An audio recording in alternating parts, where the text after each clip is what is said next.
예배로 회복되는 삶, 예배로 회복되는 삶이란 제목으로 오늘의 말씀을 나누기를 원합니다.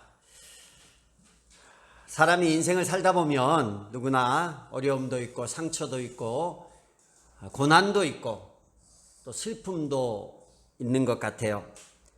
그런 상처나 어려움들이 결국 우리의 마음 가운데 병을 만들기도 해요. 사실은 모든 사람들이, 지금 현대를 살아가는 모든 사람들이 그런 의미에서 보면 병든 상태인 것 같아요. 아침부터 여러분들에게 병들었다고 해서 죄송한데, 영적인 세상에 살다 보면 스크래치가 안 생길 수가 없어요. 우리의 영이, 이 영이 상처가 생기고 이게 깊어지면 이 상처에서 쉽게 빠져나오지를 못합니다. 그로 인해 부작용이 생기는데 길을 잃어요. 방향을 잃고 그냥 세상 가운데에서 그냥 그렇게 살아가는 거예요. 흘러가는 대로. 근데 하나님은 하나님의 자녀를 그렇게 두지 않아요. 이 세상 가운데서 우리가 그 상처난 마음들, 방향 잃은 마음들을 하나님의 자녀로 세우고 하나님의 형상을 다시 회복시키기를 원하시는 분이 하나님이십니다. 아멘. 근데 이 형상을 어떻게 회복하느냐? 하나님께서 예배를 주신 이유가요, 하나님이 영광을 받으시고 또 하나님의 백성들에게 다시 세상 가운데 살 수 있도록 그 상처를 싸매고 꿰매서 하나님의 형상으로 회복해서 돌려보내려고 하시는 거예요. 히브리서 말씀을 보면 오늘 9장에 이게 성막에 관한 얘기가 나와요. 그리고 10장에는 율법에 관한 얘기가 나오거든요. 그리고 11장에는 무슨 얘기가 나오게요? 믿음에 관한 얘기가 나와요. 성막은 구약시대에 하나님을 예배하는 거예요. 예배하고 예배 다음에 하나님의 율법, 하나님이 원하시는 삶의 모습, 결단, 그게 나오고 그 다음에 믿음으로 이어지는 거예요. 믿음 있는 삶, 세상 가운데서 상처받고 어렵고 넘어지고 세속적인 가치관을 가지고 별 구별 없이 사는 사람과 누가 봐도 이 사람이 믿음 있는 사람이다 라고 말하는 사람의 그 시작점은 어디서 구별이 되냐면 예배에서 구별돼요. 예배를 통해서 내 상처를 내가 어찌할 수 없는 게 많이 있거든요. 하나님께서 내 안에 하나님의 형상으로 예배를 통해서 회복시켜 놓으시고 그 다음에 우리가 하나님의 말씀이 이제 들려서 세상 가운데서 이 말씀으로 살아가려고 애를 쓸 때 사람들이 그런 모습을 보고 믿음이 있다라고 얘기를 하는 거예요. 구약에 성막 가운데서 있었던 일은 뭐냐면 이스라엘 백성들이요, 죄를 짓고 이런 세상의 상처, 문제를 가지고 나와서 그 한 번에 양을 잡고 소를 잡는 제사의식을 통해서 다시 회복해서 일상으로 돌아가는 거거든요. 이걸 신약으로 보면, 지금 시대로 보면 지금 이 예배가 하나님을 대면하는 자리일 뿐만 아니라 하나님의 회복을 경험할 수 있는 소중한 자리임을 기억하시기를 바랍니다. 그런데 이 성막을, 여러분, 성막이 먼지가 눈에 안 들어오니까, 그런데 한 번쯤은 지도를 보셨을 거예요. 이 성막을 통해서 제가 이렇게 이걸 보니까 여기 보면 성소가 나오고 지성소가 나오고 또 뭐 지성소는 대제사장이 1년에 한 번만 들어가고 성소는 또 거기서 뭘 한대. 근데 이게 여기 이 히브리서 기자도 이걸 내가 지금 자세히 말하려고 하는 게 아니다. 중요한 거는 그 하나님을 대면하는 자리 지성소에 지금은 예수 그리스도로 말미암아 누구나 그 지성소에 들어갈 수 있다. 여러분, 구약시대에 죄를 지었을 때 양이나 소를 잡아가지고 대신 피를 흘려서 죄를 뿌리고 피를 뿌림을 통해서 우리가 제사함을 받았다면, 그리스도의 보혈이면 그게 비할 바가 아니라는 거예요. 그래서 그런 예배를, 구약의 제사가 아니라 그런 예배를 우리가 날마다 드릴 수 있다는 거예요. 대제사장만 들어가서 하나님의 임재를 경험했거든요. 근데 그 임재를 지금은 예수 그리스도의 십자가의 죽으심으로 말미암아 날마다 우리가 경험할 수 있다는 거예요. 예수님이 십자가 죽으실 때 여러분, 성소와 지성소를 막고 있었던 휘장이 있었어요. 그 휘장이 어떻게 됐어요? 찢어졌다고 했어요. 깜짝 놀랐겠죠. 그 제사장들이 거기서 일하고 있다 갑자기 휘장이 찢어지면 나 죽을 수도 있겠구나. 성소에서 지성소로 갈 때 대제사장이 1년에 한 번 갈 때 끈을 묶었어요. 왜냐? 이 사람이 하나님 앞에 정결하지 못하면 가서 죽거든요. 그럼 이제 끌어내야 되니까 시체를. 그냥 들어가면 죽으니까. 실제로 하나님이 그렇게 하셨고 구약 시대에는. 그만큼 하나님을 대면하는 것은 어려운 일이고 하나님의 임재를 경험하는 것은 놀라운 일인데 예수님이 십자가에 죽으심으로 휘장이 찢어졌다. 이 말은 무슨 말이냐? 이제 우리가 모두가 대제사장처럼 하나님의 임재를 경험할 수 있고 회복을 경험할 수 있는 게 뭐다? 예배라는 거예요. 근데 우리가 예배를 어떻게 생각합니까? 제가 이 성막을 여러분에게 소개하면서 우리의 예배의 모습을 이 성막에서 지냈던 제사 의식을 통해서 한번 살펴보자고 해요. 살펴보기를 원합니다. 성막을 크게 나누면 울타리가 있고 그 안에를 나누면 성막에 뜰이 있어요. 성전 뜰이 있고 그 안에 천막으로 이제 가죽으로 만든 천막 안에 성소가 있고 휘장 다음에 안에 지성소가 있어요. 뜰은 마당이라고 생각하시면 돼요. 이 마당에 뭐가 있었냐면 번제단이 있었고 물을 담아두는 물두멍이 있었어요. 번제단은 뭐 하는 곳이겠어요? 짐승의 각을 떠서 태워서 이렇게 하나님 앞에 드리는 향기와 피와 재로 이렇게 드리는 그런 제단이에요. 물두멍은 성전을 그런 제사 의식을 하기 전에 제사장들이 손을 씻는 청결하게 하는 그런 곳이에요. 그러니까 제사를 드리는 행위가 있었던 곳이 바로 성전뜰이고 성소는 이제 제사장들만 들어갈 수 있어요. 제사장들이 들어가서 거기서 아침 저녁으로 향을 피웁니다. 그리고 거기는 이제 진설병과 떡상이 있고 분향단이 있어서 하나님 앞에 목련이 그냥 두세요. 목련님이 더 신경 쓰여. 그냥 와서 주에 전해서 열심히 잘하고 그냥 냅둬도 돼요. 제사장들이 다 얼마나 힘들겠어. 얘네들이 와서 공부하고 집에서 안 자고 교회 와서 자는 게 그래도 감사하지. 우리도 졸 때가 있는데 괜찮아요. 다 저 때가 지나가면 또 은혜 받을 때도 있고. 세훈이 봐봐 얼마나 메모하는 거니? 그림 그리는 건 아니지? 그래. 다 자던 시기가 있단 말이에요. 애들이. 그러다가 정신 차린 시기도 있고 기도하는 시기도 있고 은혜 받을 때도 있으니까 떠들지만 말고 떠드는 것보다 자는 게 나을 수 있어. 자, 그래서 성소에는 제사장과 대제사장이 들어가서 늘 하나님을 위해서 예배 의식을 하는 자리였어요. 하나님을 의식하면서 하나님을 생각하면서 이렇게 향도 피우고 늘 하나님을 의식하는 자리. 그리고 지성소는 뭐냐? 제가 말했던 하나님의 임재가 있는 자리. 아무나 들어갈 수 없고 대제사장만 들어가서 진짜 성소까지는 자기 의지예요. 제사를 어떻게 드리지, 어떻게 하나님 앞에 바르게 살지 이런 거고 지성소는 하나님이 임재하는 자리. 근데 우리가 예배를 가만히 생각해 보니까 어떤 사람들은요 성전 뜰에서 드리는 형태로 예배를 드리는 사람이 있고 어떤 사람은 성소에서 드리는 모양으로 예배 드리는 사람이 있고 어떤 사람은 지성소에 예배를 드리는 사람이 있어요. 성전 뜰의 예배가 뭘까? 성전 뜰 여러분 신약으로 좀 와서 생각하면 구약은 당연히 이스라엘 백성만 있었죠. 근데 대제사장, 제사장 외에 하나님 앞에 의식이 없는 일반 사람들도 다 들어갈 수 있었어요. 신약에 와서는 누구도 들어갈 수 있냐면 성전뜰을 이방인의 뜰이라고 했어요. 왜? 이방인도 이제 섞여 살다 보니까 이방인까지도 성전뜰에 들어올 수 있었어요. 성전뜰에서 어떤 일이 있었나요? 예수님이 와서 막 상을 얻고 이랬을 때 거기가 성전뜰이에요. 거기서 뭐 했어요? 제사 드리는 곳에서 장사하는 거예요. 세속의 가치가 들어와서 막 이게 혼란스럽고 어우러진 곳이 성전뜰이었어요. 이걸 이제 영적인 의미로 이걸 좀 보면 그냥 육신적인 형식적인 예배 의식이라고 생각하시면 돼요. 거기 보면 양 잡고 이러는 예배 의식이 있었거든요. 근데 그것은 예배에 참여하는 자뿐만 아니라 구경꾼도 있었고 장사하는 사람도 있었고 별별 사람들이 그 안에 다 있었다는 거예요. 그래서 이런 성전뜰 예배는 그냥 예배 자리에 앉아 있는 거예요. 그럴 때도 있어요. 그러다 은혜 받으면 변화가 있겠지만 그리고 이방인들도 그 자리에 있는 것이 성전뜰 예배라는 거예요. 예배 현장 가운데 있는데 세속의 가치가 섞여 있어요. 아무 역사가 일어나지 않아요. 구경꾼도 있고 그냥 내가 이스라엘 백성이니까 소 잡고 양 잡으라니까 거기 온 거예요. 그냥 와 있는 거예요.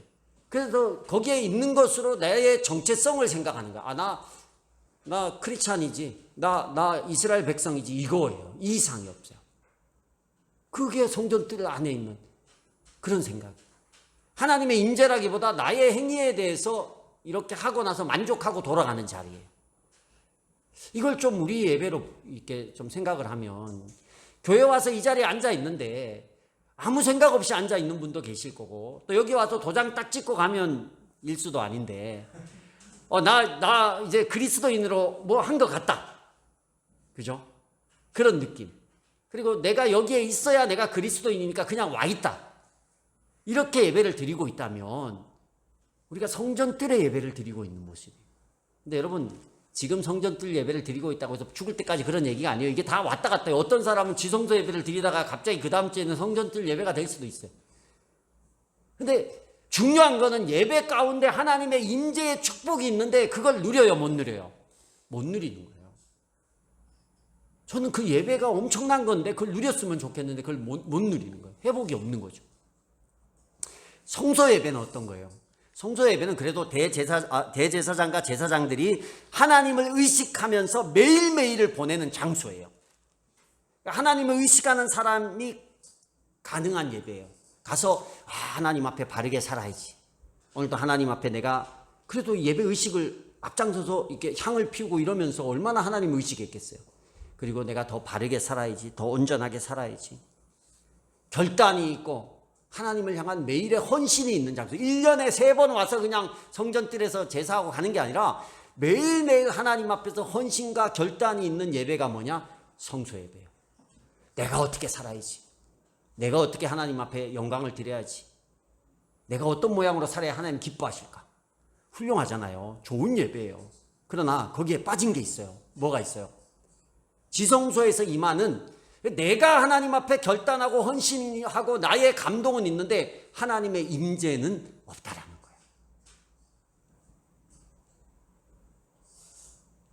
성소 안에서 대제사장과 제사장의 한 행위가 제가 잘못됐다는 게 아니에요.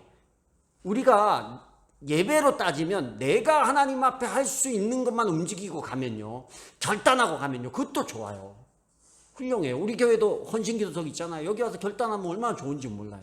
나의 결단, 나의 결심, 교회를 등록하는 것도, 예수영접에 오는 것도, 또 말씀대로 살겠다라는 것도 결단이잖아요. 이런 모든 결단이 뭐냐? 성소에서 드리는 성소 예배라는 거예요. 그런데 예배가 거기서만 끝나면 안 돼요. 좋은 영화를 봐도요, 감동적인 영화를 봐도 결단이 있어요. 그죠? 좋은 강연을 들어도 어때요? 결단이 있어요.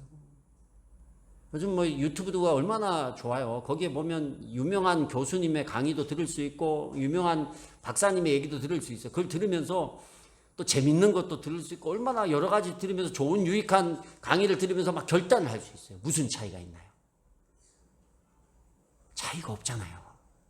예배는 차이가 있어야 되는데 저보다가 훨씬 말 잘하고 저보다 훨씬 여러분에게 감동을 주고 결단을 할 수 있게끔 하는 사람들이 얼마나 많아요. 그 무슨 교수, 갑자기 생각이 안 나네. 그거 어떻게 통했네. 나 그 교수 유튜브 보고 너무 배꼽 잡고 웃으면서 울다가 웃다가 얼마나 감동적인지 몰라요. 그거 제 설교 듣는 것보다 그런 거 듣는 게 훨씬 여러분에게 결단하고 감동시켜요. 거기서 예배가 끝난다 그러면 그것도 예배의 본질이 아니라는 거예요. 예배의 본질은 뭐예요? 지성소에서 임하시는 하나님의 임재라는 거예요.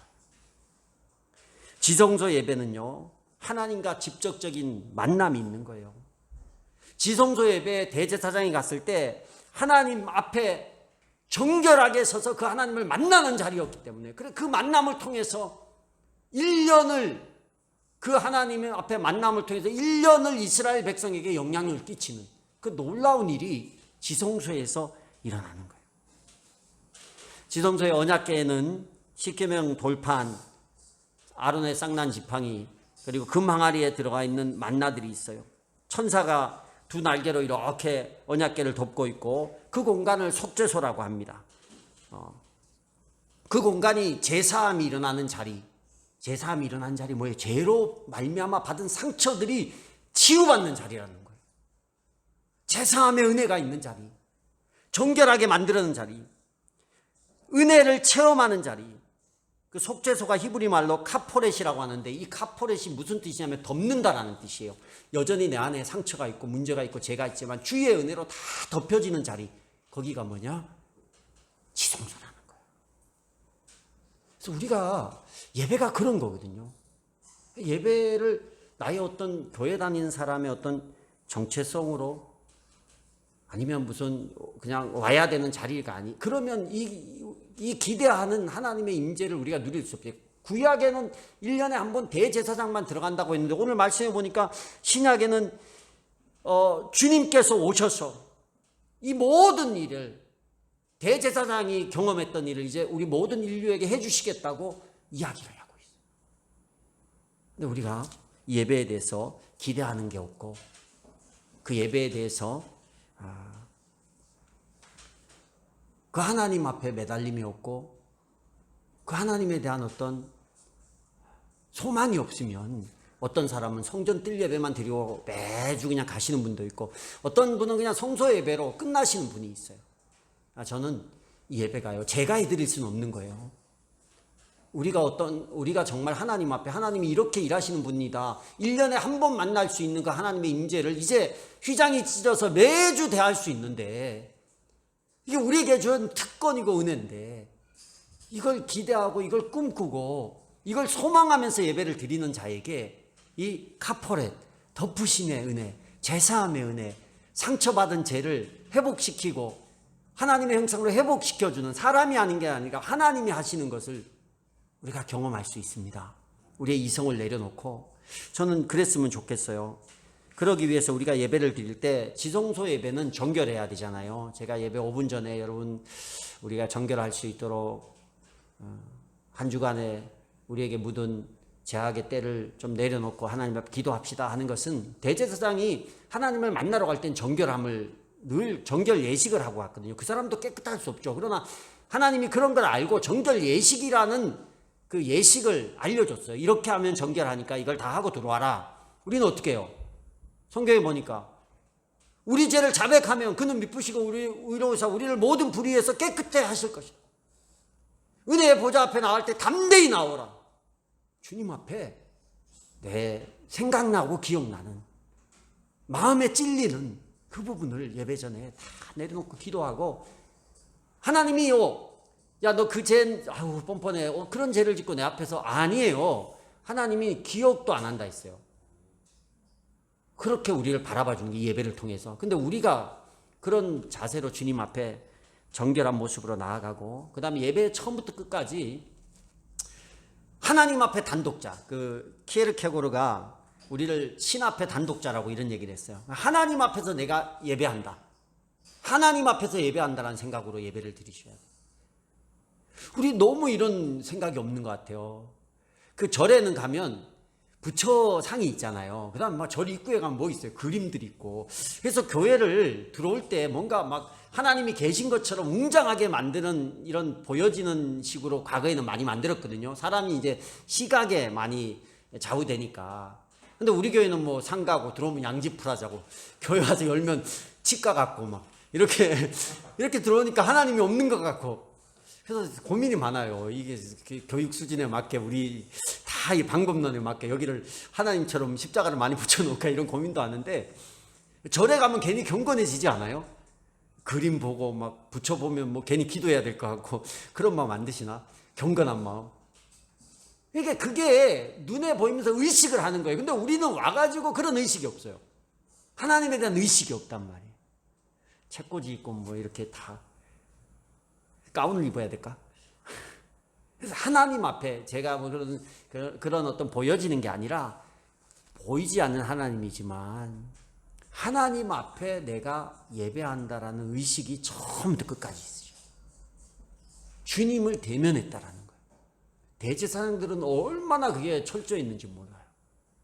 회개하고 예배에서 처음부터 끝까지 하나님 앞에 내가 섰다, 하나님 의식하고 예배하고. 그 다음 세 번째는 뭐냐? 성령의 임재를 믿고 행동하셔야 돼요. 여기는 목사가 예배를 주관하는 것도 아니고 하나님이 주관. 저는 사회자일 뿐이고 저도 예배자입니다. 이 자리에 하나님께서 성령으로 각 사람에게 임재해요. 여러분, 헌신이 내 결단이지만 왜 헌신하는지 아세요? 그 헌신 기도 제목 위에 하나님 성령으로 임재하셔서 응답하시고 이끄시고, 하나님이 이 예배를 통해서 나를 치유하고 회복하시고, 헌신 기도와서 표면적으로는 목사님이 기도하지만 보이지 않으니까 하나님이, 근데 목사님의 손길을 통해서 하나님의 성령의 임재가, 여러분 혹 무슨 몸이 아프거나 그래서 회복이 필요하면 다른 때가 아니에요. 개인적으로 가서 목사님한테 기도 받는 것보다 예배 때 받으세요. 예배 때. 예배 때 제가 하는 게 아니라 하나님께서 기도가 필요한 자, 회복이 필요한 자 오셔서 회복시켜 주겠고,